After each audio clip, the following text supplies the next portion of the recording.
Secret documents have just surfaced inside Ferrari, and Fred Vasseur has turned them directly against Lewis Hamilton. What's in these internal files? And how did Hamilton go from Ferrari's savior to its newest target? In this video, we reveal what happened in Brazil, the politics behind the scenes, and why this scandal could explode into the biggest crisis Ferrari has faced in a decade. Because if this is how Ferrari treats one of the greatest drivers in history, they're not just sabotaging their future, they're exposing their fear.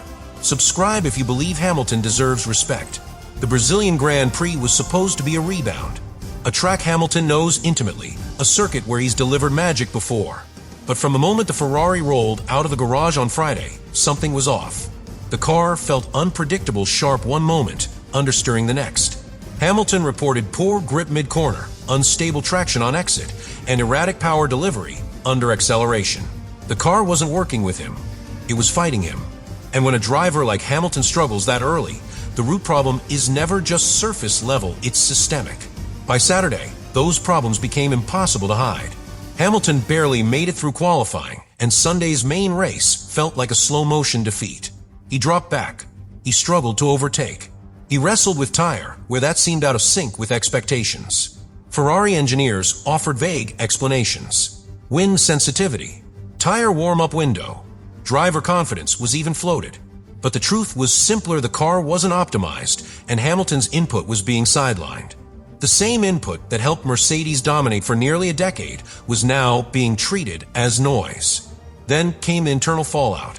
After the race, Ferrari initiated what they called a deep dive performance review. But instead of reviewing systems or strategy, the focus narrowed fast. Within hours, whispers began of a document circulated to Vasseur and select technical leads. That document, now confirmed by multiple sources, compiled a range of telemetry mismatches, simulation divergences, and team radio logs. But the way it was written told the real story. It didn't just analyze data. It suggested Hamilton himself was at the core of the problem.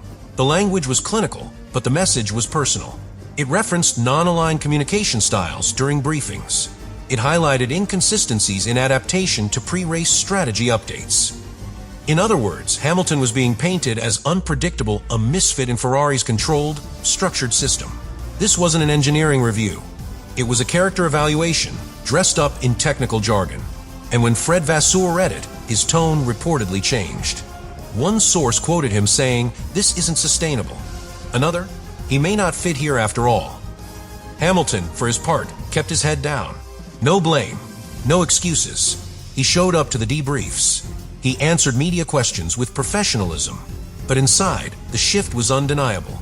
Ferrari wasn't questioning its tools, it was questioning its champion. And that's when this became bigger than just Brazil.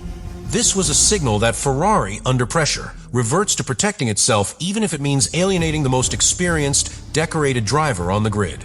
A driver who's been brought in to elevate the team, not be punished for trying to lead. What makes the leaked Ferrari documents truly dangerous isn't their content, it's their intent. On the surface, they appear to be a performance review, analyzing Hamilton's feedback, driving inputs, and adaptation to evolving race conditions. But a closer look reveals a more strategic purpose. The documents weren't compiled by a single engineer or analyst. They were built by a small committee inside Ferrari's operations group, a team handpicked by senior leadership.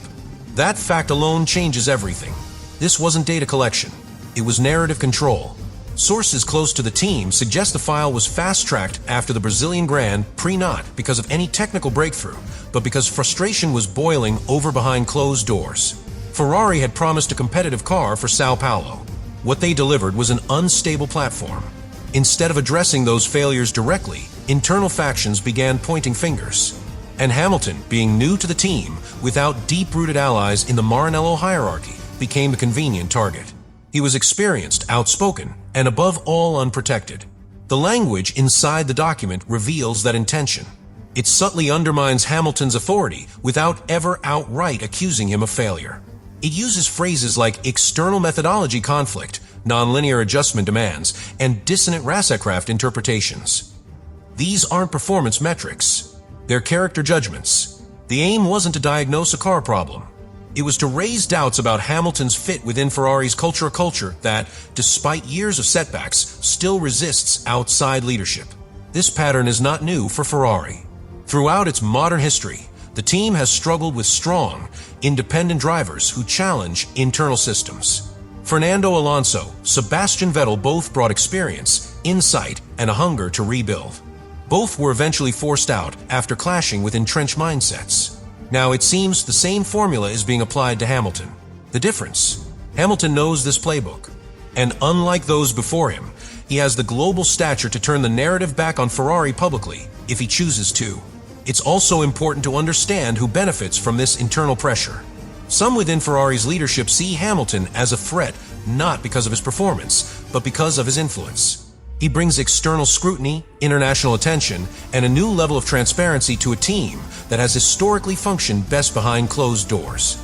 The leaked document, then, is not just about engineering, it's about preserving a power structure. One that fears change more than it fears losing.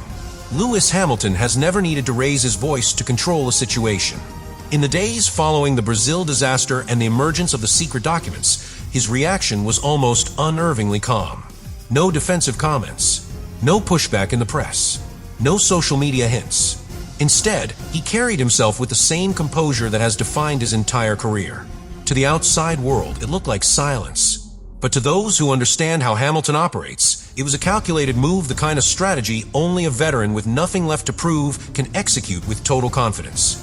Inside the garage, his behavior was even more telling.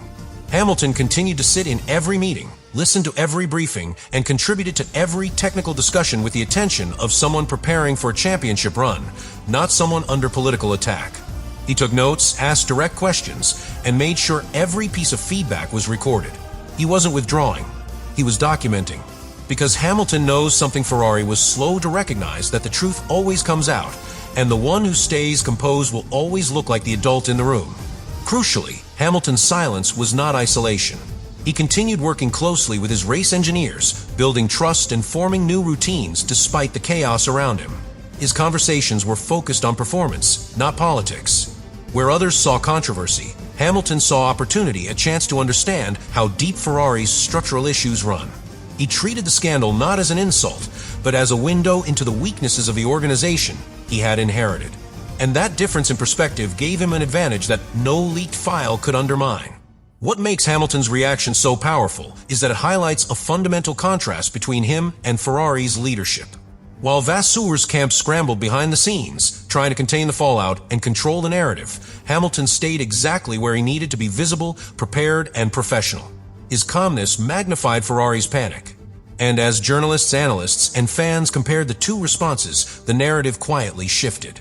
Ferrari started looking defensive. Hamilton started looking dignified. And dignity in Formula One is a currency that holds value long after headlines fade. Even other drivers noticed. Several paddock insiders reported that Hamilton carried himself with unusual quiet confidence in the days following the leak, moving through the paddock with the ease of someone who understood the power of restraint. He wasn't acting like a man being pushed out.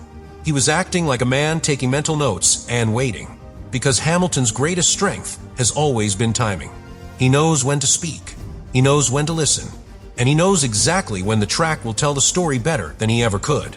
The moment the internal Ferrari document leaked, the story exploded beyond the paddock. Motorsport media was the first to grab at outlets like Autosport, The Race, and even international publications across Europe and the United States ran headlines that raised eyebrows worldwide. Ferrari turns on Hamilton. Internal files question seven-time champion. The language varied, but the message was clear. Something had gone very wrong in Maranello, and the world was paying attention.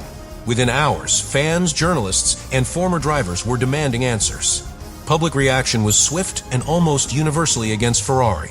On social media, fans voiced their outrage, calling the leak a betrayal of trust and accusing the team of political cowardice. Memes exploded. Clips of Hamilton dragging underperforming cars to podiums resurfaced as proof of his consistency. Hashtags like Stand With Lewis and Maranello Mess began trending. It wasn't just backlash. It was a cultural counterstrike led by a global fan base that has watched Hamilton overcome adversity for 2 decades and wasn't about to let Ferrari rewrite that story now. Inside Ferrari, the tone changed overnight. What had started as an internal assessment became a full-blown crisis. Senior leadership was caught off guard by the scale of the reaction. Press officers scrambled to draft statements. Communications staff were pulled into emergency meetings.